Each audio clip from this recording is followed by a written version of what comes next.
Hmm. Bibihira yung mga gaya niya, ano? Bata pa yan, may hawak ng isa. 14 years old. Babae, bata. Kaya mag-iwan ka na dyan sa kwan. Yan mo kuya, pagka... Oh, nakakatulong na. Hindi kagaya ng ibang mga ano, puro cellphone lang ang hawak. Pero siya, tingnan mo oh. Napaka sipag. Parang sipat sa magulang yan.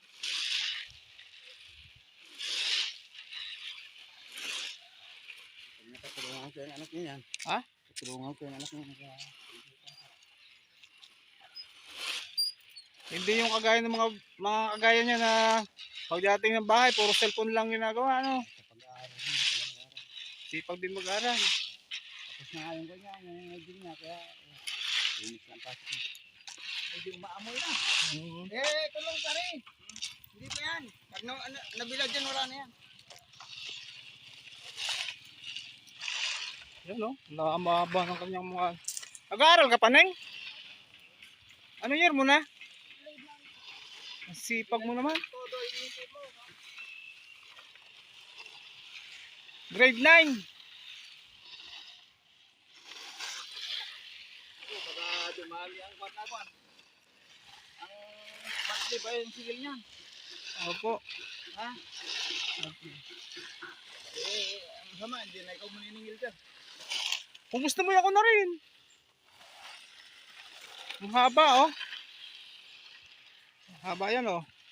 Kaya ng lahat niya yan. Hanggang doon, sa dulo. Napakasipag na bata nito, oh. Ilang taon ka na nga, Neng? 13 years old. 14.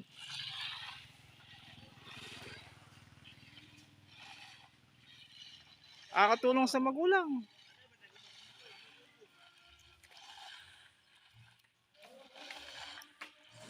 Ano yan? Haloy mo hanggang doon sa dulo?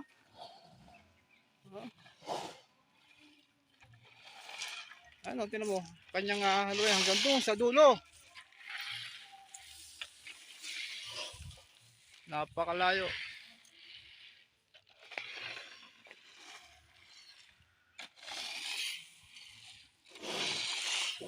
Matagal mo lang ginagawa itong ganito? Ha? Matagal na?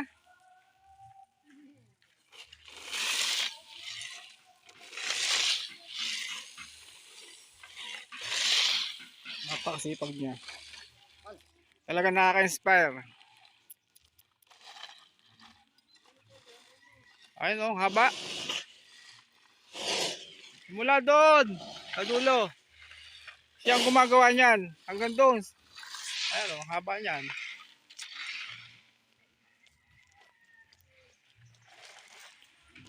Hanggang doon sa dulo. Yan. Haba. Ayun.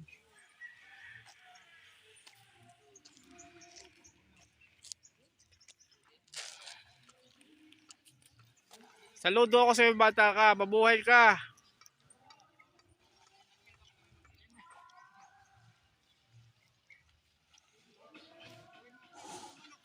Uling! Halika. Oh, tingnan mo, bata oh. Ano nga pangalan mo ulit? Angelica po. Angelica. Tahido. Ay bakit mo naman naisip na Uy, ay, sorry po. Oo, wala yan. Ba't mo naman naisip na ano ng mais? Alam ko para makatulong. Para? Makatulong po. Yung, yun ang maganda. Napakasipag mo, tsaka isa kang huwaran at inspirasyon ng iba. Mabuhay ka, bata ka. Angelica, mabuhay ka. Salamat, ha? Salamat.